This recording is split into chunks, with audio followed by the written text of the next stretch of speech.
There are field studies that report that Copiapoa in the wild have not been able to reproduce at all in the last 50 years, and that due to the extreme amounts of drought that they experience in the area surrounding the Atacama desert, their seed has been unable to germinate.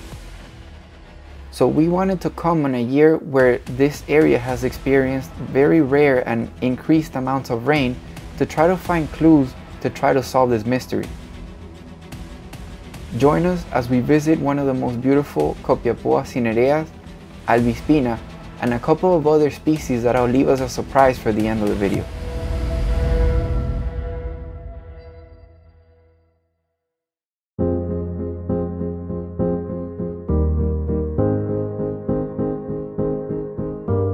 In this otherworldly valley, made up of rocks that are from 60 to 120 million years old, we're going to see up to 4 different kinds of Copiapoa. Cinerea albispina, which seems to be the predominant species here, Krainziana, which should be all the way at the end of the valley, Tenebrosa, which could be considered a form or subspecies of Copiapoa hazeltoniana, although I personally think it should be labeled its own plant because it's truly unique. And lastly, a species that is rarely ever seen on the internet, and that'll leave us a surprise for the end of the video.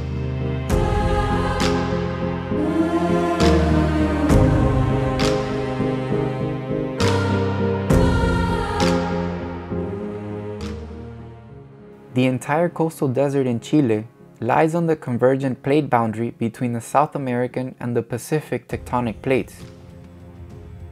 As the South American plate pushes over and onto the Pacific plate, rock material that has been buried for millions and millions of years suddenly becomes exposed and gives this entire region an incredibly diverse geology. We'll not only see many different types of volcanic rock here, but also marine sediments in some areas.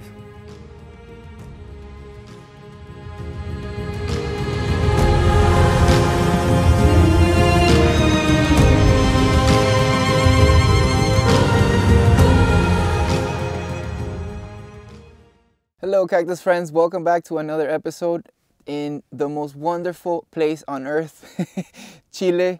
As you can see, I'm very well accompanied by these beautiful Copiapoa Cinerea albispinas. This is a very interesting location because it's the edge of 2 distribution sites, right? Copiapoa Cinerea grows a little bit to the east and Copiapoa albispina grows a little bit to the west north of this area. So as you can imagine, the area where both of the localities meet, you get to see some quite amazing plants because you don't only see the regular or the typical forms of both of these beautiful plants, but you also see what I'm not sure if they're hybrids or sort of a transitional form in between the two, but we've seen some plants that have all black spines that look like albispina, and we've seen plants that have sort of whitish spines that look like Cinerea. So it's a little confusing, but it's truly amazing to see all these beautiful things that, you know, they just sort of defeat all the books and all the information that we have on them because they don't conform to basically anything that we've established for them, like the form and the color of the spines and all that. Another thing that plays a huge role is that some of these spines, although they grow completely clear or white as the albispina subspecies, they have very small pores on them.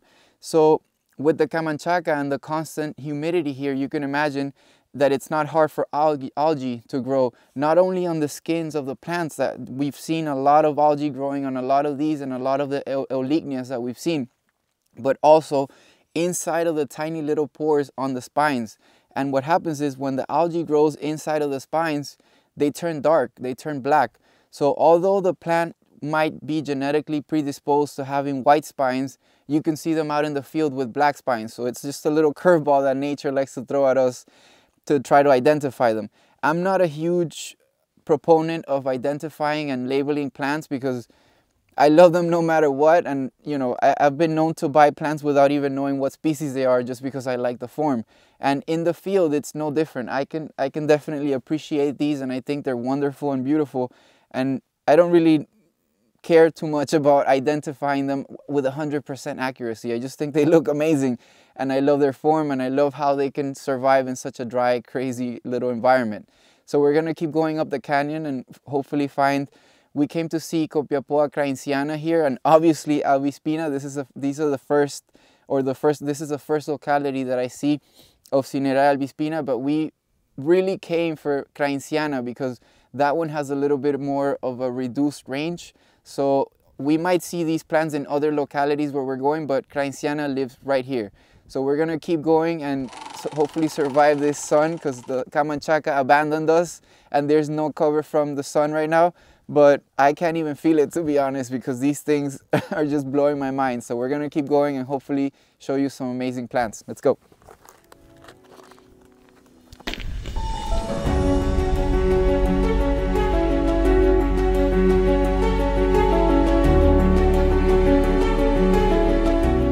We've been incredibly lucky to find many blooming plants on this trip. Not just cacti like Copiapoa and Eulignia, but also many other members of these incredible ecosystems. And on an upcoming episode, we'll even be showing you the blooming desert, a very rare event that happens only once every few years, in an astounding display of just what a desert is capable of doing with just a little bit of rain.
We found the first Krainziana. It's right here.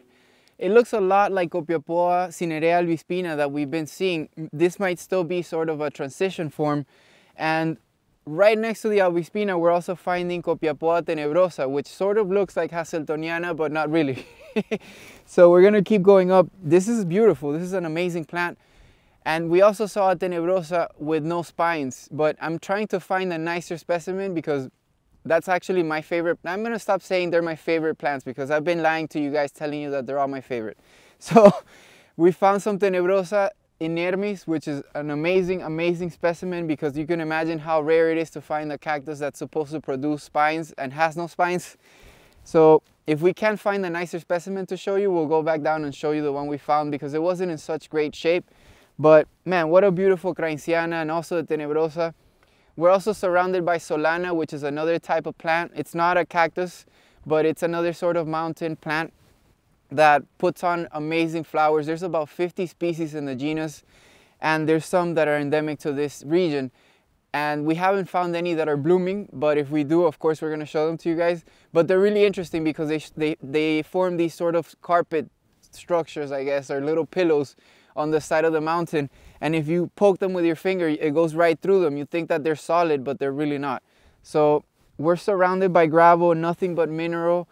There is organic content here, but it's very minor, the amount of organic content that you can find in this substrate. And the reason for that is it's sort of accumulated over many years from the very little sort of vegetative tissue that is around here, sort of breaks down and goes into the soil, and over the years it just becomes microscopic. So there is organic content here, it's just very minor, in very small amounts. So we're gonna keep going up and hopefully find some nicer plants to show you guys.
On his Copiapoa books, Dr. Rudolf Schultz reported that based on his observations from trips out into the field, he could conclude that more than likely there were no new generations of Copiapoa in the last 50 years, and that due to the extreme amounts of drought, their seed had just been unable to germinate in this entire time.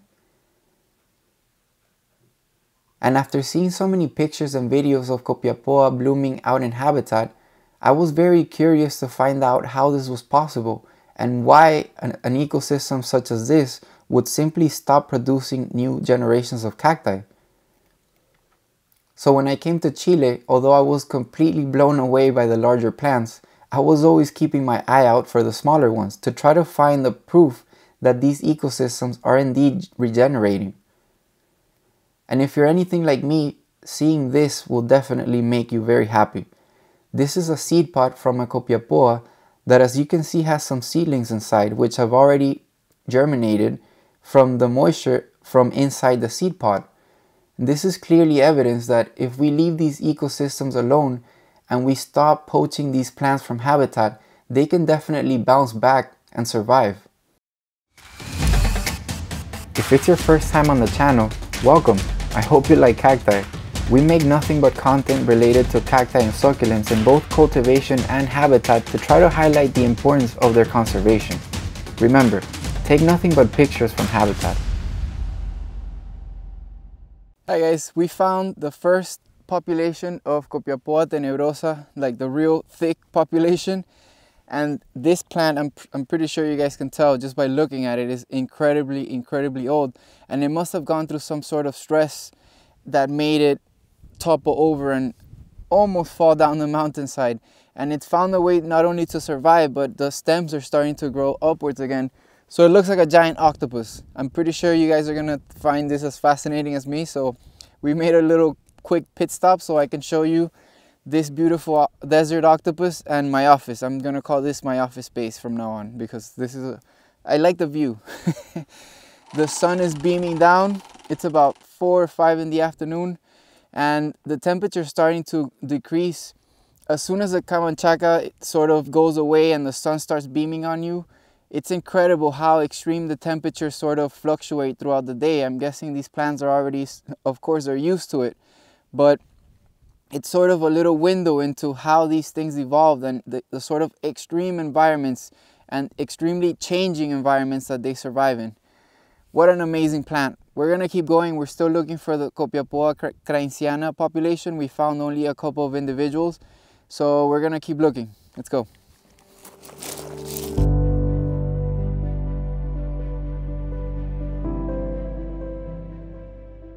Like many succulents, Copiapoa has a symbiotic relationship with flies in order to spread their pollen and reproduce.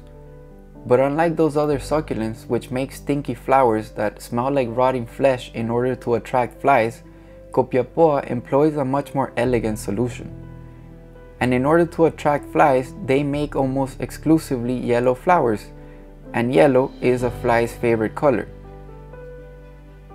We confirmed this information by doing a poll of over 3 million flies in which 99% confirmed that yellow is the most amazing color flower.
right, we're at about 800 feet in elevation. We're still looking as much as we could for the Copiapoa Krainziana. We found only a couple of specimens, and the Camanchaca starting to roll in. We're grateful for it because the sun has been merciless today. But it is going to get dark fairly quickly, and the temperature is already starting to plummet. So we want to try to head out of the canyon before it starts getting completely dark, because it's going to be difficult finding our way out of here without any sunlight. But fortunately, nature always sort of, you might not find exactly what you were looking for, but we found this beautiful, beautiful Copiapoa rupestre. I personally did not know this plant either in cultivation or obviously in habitat. It's my first time here in Chile really going out looking for plants. So it's a very, very nice treat for me to see, and I'm sure it's going to be beautiful for you guys as well at home. This plant has the most amazing looking spines I've seen in the Copiapoa world. They're sort of all over the place, really. There's some orange in there, some red, and some even white spines on it, and the skin is very, very nice and green. So it's unlike any other Copiapoa, to be honest. They look very different. There's no farina growing on these, which is crazy to think about because they're growing on this vertical sort of rock face, and it's completely exposed to the sunlight. Before the Camanchaca rolls in, these plants have no protection. As I said, they have no farina. It's a thick waxy coating that protects Copiapoa skin. Most of the species have it, and that's the reason they're white. But these, they're just this beautiful green or almost neon green color. And I guess the extreme thick spine coverage is what protects these plants from the extreme sunlight, because they do have lots of spines, almost 7 spines coming out of each areole, and they're very, very covered by the spines. So maybe that's what covers these and protects them from the sun. But they look amazing, and I'm really happy we found them, even though we couldn't find many Copiapoa Krainziana. I'm just as happy to see these guys in habitat. They look amazing. And I hear their habitat or their ecosystem is also very restricted. Their range is not very large. So it's a real treat to find these guys here. I hope you guys enjoyed this episode. And don't worry, we're going to keep looking for Krainziana. Maybe we'll see it tomorrow or in one of the next videos coming up. So you're not going to want to miss those. And we're also going to look for another smaller Copiapoa that I don't want to mention just in case we're not able to find. And if I don't find it, don't worry, I'll tell you then. But I don't want to jinx myself now. So I'll see you on the next episode.